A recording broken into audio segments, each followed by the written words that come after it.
Bem, muito boa tarde. Antes de mais, eu hoje vou abordar aqui o tema da explosão do porto de Beirute. É um tema que eu tenho mais ou menos vindo a seguir e normalmente vejo as notícias do ION, que é um canal online de notícias indiano, que aqui há 2 anos atrás publicou a seguinte notícia relativamente ao Estado norte-americano. Vamos aqui ouvir então. 6 weeks ago, a deadly blast ripped through the city of Beirut. Fingers were pointed at the Hezbollah, the political and militant Shia group of Lebanon. The United States has now made a major claim that makes matters worse for the Iran backed group. America says the Hezbollah is storing caches of weapons and ammonium nitrate across the continent of Europe. Here's a report. A little more than a month ago, Beirut was struck by a catastrophe. For a country cursed by violence, the twin blasts were a body blow. Many blame the Hezbollah for the blasts that were caused by a huge stock of chemical ammonium nitrate. A report in August claims the ship. Isto aqui traz uma coisa importante. O The Times of Israel reportou aqui que o dono da embarcação que transportava um nitrato de amónio não era, na realidade, russo, mas era cipriota. Isto porque o Jornal Notícias, na altura, noticiou que ele era uma pessoa russa. Isto, segundo o The Times of Israel, não era cipriota. Vamos então continuar. Ship that got the supply to the Beirut port was owned by a man with links to the Hezbollah's bank. The blast unleashed public anger against the Hezbollah, and this revelation could make it worse. The United States has accused the Hezbollah of storing caches of weapons and ammonium nitrate across Europe. The Americans say these supplies are being stored to conduct future attacks under the influence of Iran. The US State Department's counterterrorism coordinator is raising an alarm. He says the Hezbollah weapons caches have been moved through Belgium to France, Greece, Italy, Spain, and Switzerland. More ammonium nitrate caches were discovered or destroyed in France, Greece, and Italy. The US is of the view that Hezbollah hasn't stopped its activities with the blasts in Beirut. The investigation is still on. The scrutiny has intensified. Almost 3,000 tons of ammonium nitrate was stored at the port for 6 years. The explosion was felt in Turkey, Syria, Israel, Palestine, and parts of Europe. It was one of the most powerful non-nuclear explosions in history. The Hezbollah is said to have significant influence in the running of the port. After the blasts, Lebanon's Prime Minister Hassan Diab and his entire cabinet resigned. But the people are still angry. In an interview to WION last month, a senior Hezbollah leader refused to take any responsibility. Yes. First of all, we know very well that there is an organized campaign coming from the West, from America, from different mouthpieces in Europe, like Der Spiegel, like Le Figaro, like other mouthpieces, televisions, other media outlets. They want to stick this, or they want to put Hezbollah name in what happened. We have the UNIFIL, their ships, monitoring ships and monitoring systems in the Mediterranean, and they can watch every single thing that happened. We, as Hezbollah, have categorically refused and denied any responsibility or any relation with this explosion. We have nothing there. We've never used the port of Beirut for any kind of military action or security action or whatever. Statements alone won't help the Hezbollah.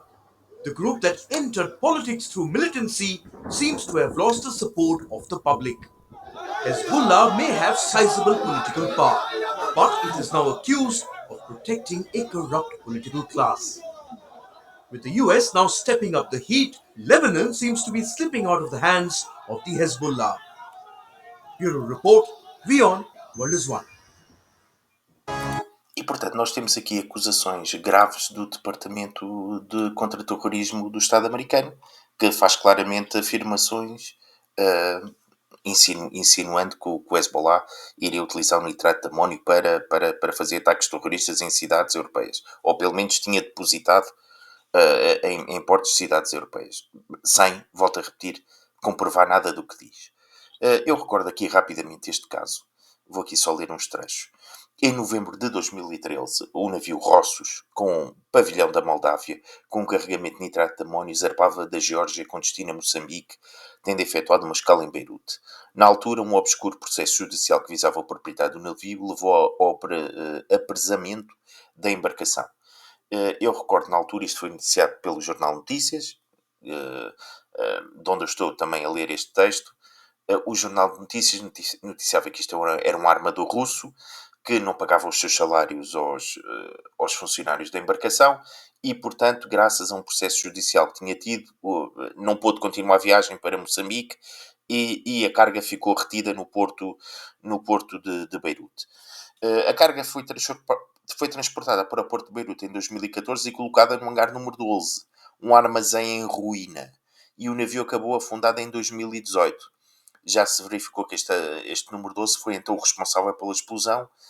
Isto é visível depois em outras imagens de satélite, onde se vê um buraco claramente na carretera aqui do hangar 12, e portanto foi ali que as coisas aconteceram. A empresa privada moçambicana, Fábrica de Explosivos de Moçambique, explicou no ano passado à France Press que tinha encomendado um nitrato de amónio à Geórgia em 2013, mas que a carga nunca foi entregue. De acordo com Lahoud, até ao momento a investigação revelou a identidade de várias partes envolvidas, incluindo o nome do proprietário da companhia marítima responsável pelo transporte da carga e o nome do banco moçambicano que financiou a operação. A Justiça determinou as responsabilidades da parte que trouxe o nitrato de amónio para Beirute, assim como os motivos pelos quais a carga foi descarregada, a forma como foi armazenada e porque não foi destruída ou devolvida ao exterior. E, portanto, isto foi a Savaro, uma empresa sediada em Londres e no país de Gales, que fez então o transporte desta mercadoria. E aqui revela uma coisa importante. A Justiça determinou as responsabilidades da parte que trouxe um nitrato de amónio para Beirute, assim como os motivos pelos quais a carga foi descarregada, a forma como foi armazenada e porque não foi destruída ou devolvida ao exterior, acrescenta Laúde. Mesmo assim, a investigação ainda não determinou se outras partes estão por detrás da viagem do Rossos, acrescentou Laúde, referindo-se a Estado ou grupos estrangeiros. A investigação também analisou até ao momento reportagens da imprensa que estabelecem supostas ligações entre três empresários de nacionalidade síria e russa com a Savaro. Alegadamente foi a empresa Savaro, especializada no comércio de produtos químicos, que recebeu a encomenda da empresa moçambicana. A companhia tem um endereço em Londres, mas os verdadeiros proprietários permanecem desconhecidos. Relativamente a esta notícia foi publicada em 2021, mas nós agora temos desenvolvimentos. E estes desenvolvimentos relativamente à Savaro, porque foi entretanto interposto um processo no Reino Unido contra esta empresa, e vamos aqui ler rapidamente no L'Orient Today. O Tribunal do Reino Unido ordena que a Savaro, empresa suspeita de importar nitrato de amónio para Beirute, revele o nome dos proprietários. O Supremo Tribunal de Justiça do Reino Unido em Londres emitiu uma ordem judicial em resposta a uma ação movida pela Ordem dos Advogados de Beirute, obrigando a Savaro, empresa suspeita de importar um nitrato de amónio que detonou na explosão do Porto de Beirute em 4 de agosto de 2020, a revelar os seus proprietários, informou a Agência Nacional de Notícias Estatal. Aqui está o que sabemos. O BBA disse que a decisão dá à Savaro um prazo não especificado pelo qual deve revelar o seu beneficiário efetivo final. A decisão surge 10 meses depois da ação civil ter sido intentada em 2 de agosto de 2021 com o objetivo de obrigar a Savaro a reparar os danos causados, essencialmente desde que abandonou estes produtos perigosos em novembro de 2003 sem se preocupar com as condições do seu armazenamento. Portanto, há aqui negligência por parte da Savaro. A Ordem dos Advogados também impediu a dissolução da Savaro em janeiro de 2021. Incitando os comentários de legisladores britânicos sobre a divulgação da propriedade da empresa. A proprietária listada da empresa disse à Reuters que estava agindo como agente em nome de alguém cuja identidade ela não pode revelar. Uma investigação do OCCRP sobre a empresa disse que os verdadeiros acionistas da empresa estão escondidos atrás de diretores e acionistas nomeados offshore. Uma fonte próxima ao caso disse ao Orient Today que a Savar assinou um contrato de compra para o nitrato de amónio de uma empresa georgiana em 2013. Uma empresa georgiana em 2013. E, portanto, isto aqui foi um processo movido, então, por este escritório de advogados contra a Savar, e, portanto, existem aqui algumas... vai ter que ser instigada a revelar o nome, então, dos verdadeiros proprietários da Savar. Empresa georgiana em 2013. Eu queria aqui mostrar-vos outra parte aqui da investigação. Onde é que está? Está aqui. Exato. Explosão no Porto de Beirute. Réu do Reino Unido é responsabilizado. Portanto, a Savar foi aqui responsabilizada. Do processo foi listada para junho de 2023. E, portanto, então em junho de 2023 nós vamos ter mais desenvolvimentos. Mas, entretanto, não se confirma nada daquilo que o Departamento de Contra-Terrorismo americano disse sobre o Hezbollah. Que provas é que tem? Factuais é que tem que o Hezbollah estava a colocar nitrato de amónio nos portos europeus, na Grécia, na Espanha, etc, etc. Portanto, isto são afirmações vagas, etéreas, que são feitas sem comprovar nada do que diz, sem apresentar provas. Isto provavelmente vai dar origem a processos que eu sei que estão a decorrer, porque já li no Texas, nos Estados Unidos, sinceramente, onde estas pessoas vão se ter que explicar. E, portanto, tudo isto a mim parece-me uma grande negligência. Principalmente tanto da Savaro, que deixou lá os produtos. Depois a Savaro diz que tentou-os recuperar, mas as autoridades do Líbano levantaram obstáculos. Isto é dito aqui. Eu vou a ver se encontro aqui rapidamente. Eu vou ler isto rapidamente. Em 31 de janeiro de 2023, o Supremo Tribunal de Londres considerou Savar, uma empresa registrada em Inglaterra e no país de Gales, responsável por morte, danos pessoais e danos materiais do processo Beirut Bar Association contra a Savar. Este é o primeiro julgamento mundial a ser obtido em nome das vítimas da explosão do Porto de Beirute em 4 de agosto de 2020. A explosão causou 218 mortes, 7 mil feridos, bilhões em danos materiais, com litígios no Líbano, Londres e Estados Unidos. Os requerentes é o Beirut Bar Association, alegaram que Savar possuía 2.750 toneladas de nitrato de amónio que foi trazido para o Líbano a bordo do Rossos, em novembro de 2013, e deixado em um armazém portuário adjacente a áreas comerciais e residenciais no centro de Beirute, até explodir em 2020. Nos termos do artigo 4 do Regulamento de Roma, a lei aplicável ao alegado ato ilícito era a lei libanesa. Os requerentes alegaram que a Savaro era estritamente responsável como guardião do nitrato, nos termos do artigo 131 do Código Libanês de Obrigações e Contratos. Ao abandonar o nitrato do Porto, a Savaro causou danos injustos para efeitos do artigo 122. Além disso, a Savar tinha feito diligências junto das autoridades libanesas em agosto de 2015, no sentido que era a propriedade do nitrato. Os demandantes invocaram essas representações para encontrar um quase impedimento nos termos do direito libanês, no que diz respeito à propriedade ou à tutela. Ou seja, a Savaro invocou essas representações para encontrar um impedimento, quase um impedimento, nos termos do direito libanês, no que diz respeito à propriedade ou tutela. A sentença foi finalmente obtida nos termos do RDC 3.5, na sequência da violação pela Savar de uma ordem, a menos que obtida pelos requerentes. Em termos de greve, a Savar revelasse a identidade dos seus gestores, a quem se referiu, mas não nomeou na sua alegada defesa. E, portanto, nós temos aqui, então, vamos saber em julho de 2023, vamos saber um pouco mais deste processo, mas até agora confirma-se. Isso parece, aquilo que a ideia com que fica é que houve uma grande negligência, tanto da parte da Savar a princípio, porque não cuidou da forma como o nitrato de amónio ficou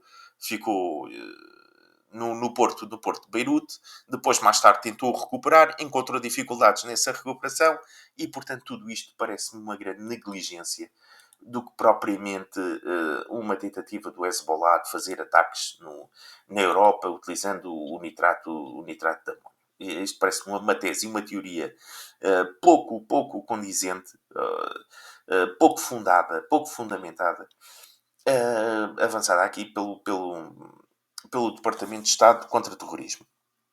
E vou-vos ler só aqui mais uma parte que eu gostaria de vos ler. Esta já de 2020, investigação sobre a explosão no Porto de Beirute retomada após um ano suspensa. Vamos então aqui ler isto rapidamente. Isto foi de 23 de janeiro de 2023. A investigação sobre a devastadora explosão no porto de Beirute, capital do Líbano, em 2020, foi retomada esta segunda-feira, cerca de um ano depois de ter sido suspensa, tendo sido iniciados 2 oficiais de segurança, segundo fonte judicial. Em 4 de agosto de 2020, centenas de toneladas de nitrato de amónio armazenadas no Porto de Beirute explodiram, etc, etc. Isto já lemos. As causas exatas da explosão ainda são desconhecidas, assim como a identidade dos responsáveis. O juiz Tarek Bitar, contra quem grande parte da classe política se uniu, decidiu retomar a investigação e indiciar 2 altos funcionários da segurança, disse à AFP, Associated Press, um oficial judicial com a condição de anonimato. São eles o diretor de Segurança Social, Abbas Ibrahim, próximo ao poderoso movimento armado Hezbollah, e o chefe da Segurança de Estado, Tony Saliba, próximo do ex-presidente Michel Aoun, cujo mandato terminou há 3 meses. O juiz Bitar lançou uma batalha contra a política da impunidade, disse Nizar Sanglier, diretor da organização não governamental Agenda Legal. O confronto vai ser duro, acrescentou, explicando que receia que interferências e pressões políticas o impeçam de continuar o seu trabalho. E, portanto, nós temos aqui, certamente, medidas que vão ser tomadas contra pessoas que revelaram negligência na maneira como o nitrato de amónio ficou no Porto, ao não retirarem, ao não aceitarem certamente a retirada do nitrato de amónio. A empresa Savar muito provavelmente também vai ser condenada. Vão sair mais informações em junho de 2023, portanto vamos aguardar. Mas até agora não se confirma nada disto que o Departamento contra o Terrorismo do Estado americano disse. E, portanto, nós estamos aqui muito provavelmente perante uma fake news contada mais uma vez pelos porta-vozes dos departamentos americanos, que normalmente nas conferências de imprensa avançam teses, avançam teorias, mas depois apresentam muito poucas provas. Portanto, se está alguma intenção escondida por detrás do nitrato deste carregamento feito que ia supostamente para Moçambique, essa intenção, pelo menos uma intenção, alguém que escondesse outros intentos por trás disso, nada disso ficou comprovado. O que existe é uma grande negligência de várias partes, e, portanto, certamente no Líbano não deviam estar muito informados nem aconselhados das consequências que poderia ter o nitrato de amónio estar há tantos anos guardado no Porto. Portanto, não parece que as pessoas tenham revelado verdadeiramente consciência da perigosidade do nitrato de amónio naquele Porto durante tantos anos. E, portanto, claramente parece ter sido um ato negligente, mas vamos aguardar para ver e vamos aguardar, entretanto. Foi aqui um funcionário da empresa de explosivos de Moçambique, foi preso, entretanto já existe um mandato de captura, é ali de Passos de Ferreira. E, portanto, vamos aguardar o que é que isto vai dar. Certamente outras pessoas irão ser constituídas arguidas. Sendo assim, eu irei continuar a acompanhar esta informação. O Jornal Notícias tem feito um bom trabalho porque acompanha esta investigação. Eu, sinceramente, não aconselho a ver nem a CNN Portugal, nem a Sky, nem a SIC Notícias Portugal. E são televisões completamente ligadas na sua linha editorial àquilo que diz a CNN dos Estados Unidos e àquilo que diz a Sky News em Inglaterra. Portanto, não é jornalismo independente, não é jornalismo sério, e, portanto, eles vão repetir muito provavelmente as conferências de imprensa dos departamentos de contra-terrorismo dos Estados Unidos, o Sr. John Kirby e outros do género, que avançam muitas vezes com teses, chegam ali às conferências, avançam com teses, depois não comprovam nada daquilo que dizem. E, portanto, não vale a pena acompanhar nem pela CNN Portugal, nem pela SIC Notícias, é uma perca de tempo. Acompanhem aqui pelo Jornal de Notícias, que tem feito um excelente trabalho de jornalismo independente e sério. Sendo assim, muito obrigado. Eu certamente voltarei mais tarde a este tema. Não sei se hoje expliquei bem, provavelmente não me expliquei muito bem, mas vou ter a oportunidade de voltar mais tarde a este tema. Sendo assim, muito obrigado pelo tempo que despenderam.